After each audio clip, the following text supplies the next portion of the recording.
Kumusta na mo? Dugay ta nawala diri sa tuwang page no kay nibalik naman gud ta diri sa Bahrain. Ato lang ipakita ang update no sa gihimo natong project dia sa Davao. Mao na ni siya ang itsura after 3 months nga paghimo. Nanay atop, nanay spandrel, nanay bungbong, na primerana, nanay bintana. Medyo formado na gyud. Ang kulang ani sa gawas, ang pintura na lang ang pinaka-final finishing ani niya katong wood effect, wood texture.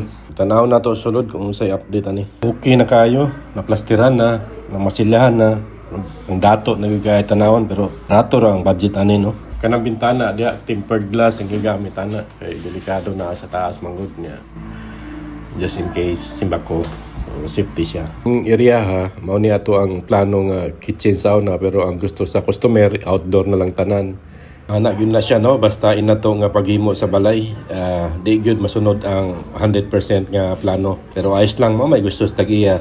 Unya sulod ta sa master's bedroom. Okay na po dito banda ang toilet and bath. Plasterado na, kulang na lagbatak. Dito banda, naka-sliding door na, glass pagyod, plasterado na, nanay ceiling. Tiles na lang o sit up sa ato ang toilet and bath. Dirita balin sa taas, naka-tiles na po.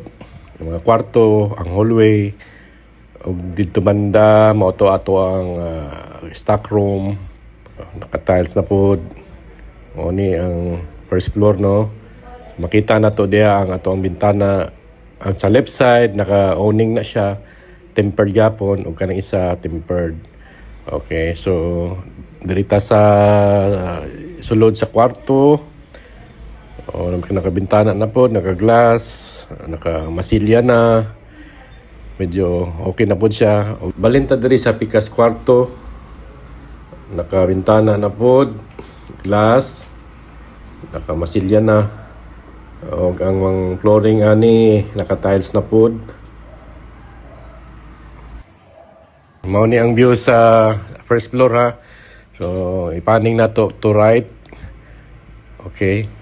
So makita na to diha ang portahan paingon sa terrace. Mo na diyang dapita. Paingon ta diri sa toilet and bath.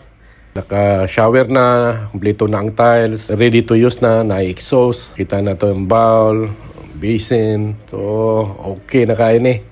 Ready to use na ni siya. Maulong sa to. Kita-kita tapon. Masalama.